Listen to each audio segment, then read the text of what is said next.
And so at this point, moms, you can nod and you can say, that's true. But dads, I want you to listen in. And kids, adult kids, listen in. Here are some common burdens that moms carry that sometimes we may not notice. Maybe we don't totally understand. But I think through the story today that we're going to hear, that we'll better understand the burdens that moms carry and why they get frustrated sometimes, and why they go silent sometimes, and why their heart breaks sometimes. In 1 Samuel 1, we'll look at verses 20 to 21. We'll see these verses here. Number one, the first burden that moms carry is this. Mom, you sometimes compete for your husband's attention, don't you? Sometimes, and maybe there's not another woman involved, but maybe it's work. Maybe it's some other things that are taking his attention. And so you find yourself competing for his attention. In verse 2 there, we see this. Elkanah had 2 wives. He had Hannah and Peninnah. Imagine that. Imagine that, having this other force, this other thing that's vying for your husband's attention. That's a burden that you carry. Number 2 is this. Moms struggle with comparison. Moms struggle with comparison. In verse 2 it says that Peninnah had children, but Hannah didn't. And all of a sudden we find this, that as you look at your life, as a mom looks at her life, and she doesn't see sometimes, it's hard for moms sometimes to see all the good things that they have, because moms notice when there's a smudge on a kid's face, and moms notice when there's things that are out of place, and mom knows when a child is off at college and isn't calling and wonders, well, what's the silence mean? Why aren't they calling? What's going on here? And all of a sudden, moms, they have this intuition to know things, and moms have eyes in the back of their head. Milton Berle said, if evolution was true, then why don't moms have a second pair of hands, right? And so the challenge for moms is this, that there's this comparison that happens, and they're constantly trying to level things up to make sure that their kids are well fed and taken care of. The third burden that moms carry is this: you face criticism. In verses 6 and 7, it says, Peninnah would taunt Hannah and make fun of her because the Lord had kept her from having children. Year after year, it was the same. So it's this constant criticism and taunting. In the next verse, we find this. We see there, Peninnah would taunt Hannah as they went to the tabernacle. They would go to worship, go to church. And each time, Hannah would be reduced to tears to the point she wouldn't even eat. You ever feel that desperate, moms, because the criticism that you're facing, maybe it's at workplace, or other kids' moms, or other parents, or other friends that you have that make slight criticisms? You ever have a mother give you unsolicited advice? Man, that's a fun one, right? You know, like, if I wanted to know, I would have asked you. Otherwise, keep it to yourself. Thank you, right? We find, what's another burden that moms carry sometimes? Number 4, this is laughable. It's a doozy, but we'll go here. Number 4, you lack support. You lack support. So keep this in mind. Hannah is got this woman she has to compete with. She doesn't have any kids, and her husband comes along. He tries to fix the situation. Here we go. This is what his answer is. In verse 8, he says, "Why are you crying, Hannah?" Elkanah would ask, "Why aren't you eating? Why are you downhearted just because you have no children? You've got me. Isn't that better than having 10 sons?" Right? And all the moms go, "Oh my goodness. I made this mistake way back when. Our marriage, we got married in 2006, in December of 2006. We came, moved Amanda's stuff. She was living in Illinois. We moved her stuff cross country to here, and her family helped us get everything moved in. They came, and her mom and dad wanted to check out our little 2-bedroom apartment to make sure everything was on the up and up and okay, and that their daughter would be taken care of. And I remember we got everything unpacked from the trailer and got into the house, and then her mom and dad, they said goodbye. And I remember, like, there's no kids. Amanda doesn't have any friends here. It's just me and her, and my family's here, and this is where I grew up, in eastern Pennsylvania, so I got my roots here. And so her parents pull out of our gravel driveway, and I'm marching back inside because I'm hungry. I want to go get something to eat. And she just kind of stood there in the driveway. And I remember turning around looking at her, and I was like, "Hey, yo, like, come on, let's go. This is life. This is the great adventure." And she's tearing up. And so I said, What's up? What's going on? And she didn't really say anything. I'm going, "Come on, like, let's go. She's not saying anything. And finally I pushed her, like, what's wrong? What's wrong? And she goes, "I'm really going to miss my family." And in my infinite wisdom as a 24-year-old guy, you know what I said? "Well, guess what? I'm your family now." Do you think she walked back in that 2-bedroom apartment with me? Do you think we slept in the same bed as newlyweds at that point? No.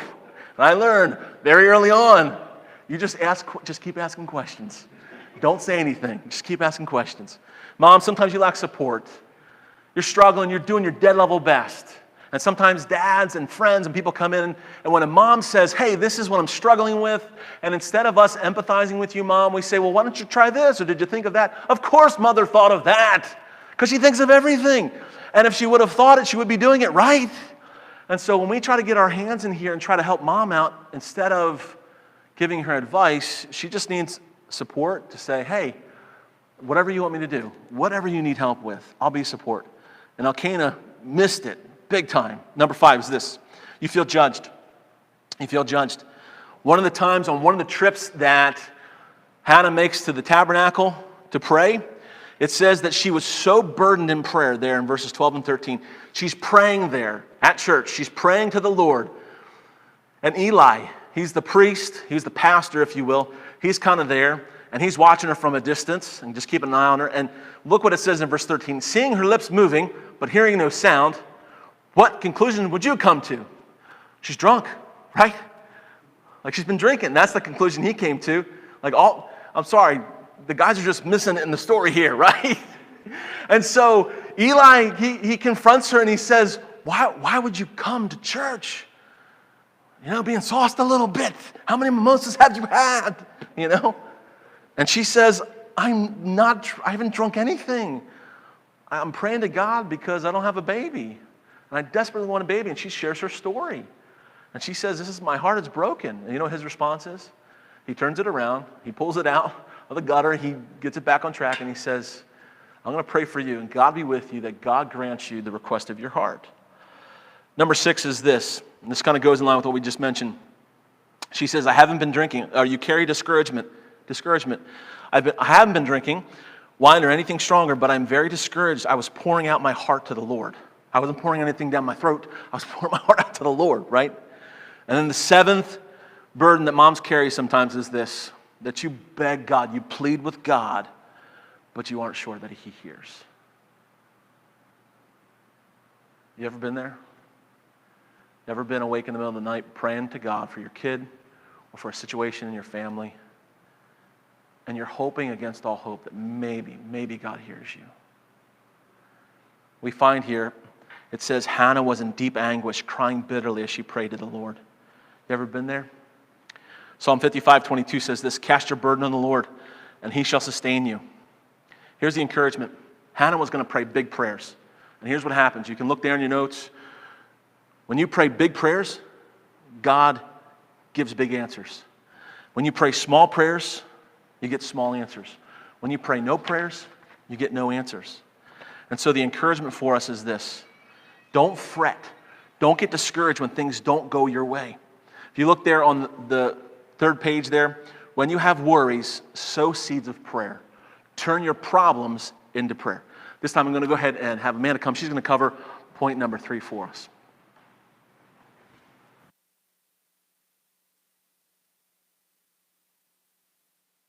Number 3, teach your kids how to handle disappointment. Every disappointment is an appointment with hope. If we look at the verse there, 1 Samuel 1:20, the Lord remembered her plea, and in due time she gave birth to a son. She named him Samuel. In your notes, circle the words in due time. We don't really know how long Hannah prayed. We just know that it was enough, that it was a time later that God answered her prayer. It may be, in your life, the only thing standing between you and answered prayer is simply time. From Hannah's greatest disappointment came her greatest joy. She named him Samuel. The name Samuel means God heard. Think about this. Every time she called her son's name, Samuel, Samuel, stop this. Samuel, don't do that. Samuel, come here. Every time she was remembering that God heard her prayers and he answered her prayers. Proverbs 13:12 says, hope delayed makes the heart sick, but desire fulfilled is a tree of life. It's taken me a long time and a lot of years to understand this principle. It's okay to have your heart broken. It's okay to be hurt. It's okay to let yourself feel that hurt. I know what it's like to beg God for something and not have that prayer answered. And so do you. I know what it's like to hope and dream for something only to have your dreams crushed. And so do you. Taking it a step further, so do our kids. Our kids know what it's like to hurt deeply when something doesn't work out for them. When that happens, we as moms so desperately want to just take them into our arms and love on them and take the pain away. Maybe taking the pain away isn't the answer. What if we let them feel that pain? Then, when they're in the midst of that pain and their heart is so broken, it's our job as the mom to come along and to give them seeds of hope. To give them hope. What could it look like if this desire came to fruition? What would it look like if another desire took its place and something else happened instead? And then that desire comes true and it becomes a tree of life. This is called hope. And moms, it's our jobs to help kids find hope. Mandy Arioto is the president of MOPS International. She has a book called Have More Fun. And she writes in her book this: as a mom, your attitude matters more than anyone else's. Your attitude determines the climate of your entire home. That is so indicting as moms. Our moods, or my mood, affects my entire family. I know you've heard the phrase, I hate this phrase. When mom ain't happy, ain't nobody happy. I can't stand that when Matt says that or my kids say that. It just makes me cringe.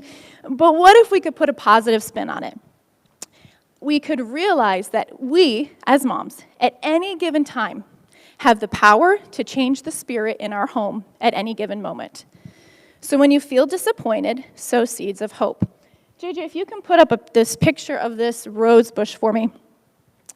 Along the side of our house, 2 years ago we moved in, there's this area. I think it used to be plants and shrubs and trees, but when we moved in, it was all overgrown. Everything's grown together. And I have spent the last 2 years, every spring and summer, pulling out weeds, trying to get this part on the side of our house manageable. Well, there's this one bush that I have hacked and hacked and hacked and tried to kill for the last 2 years.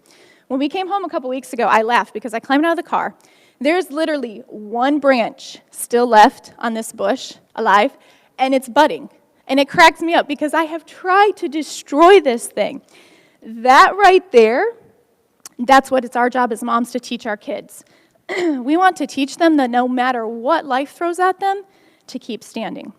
Warren Buffett says the difference between successful people and unsuccessful people is simply that successful people don't give up.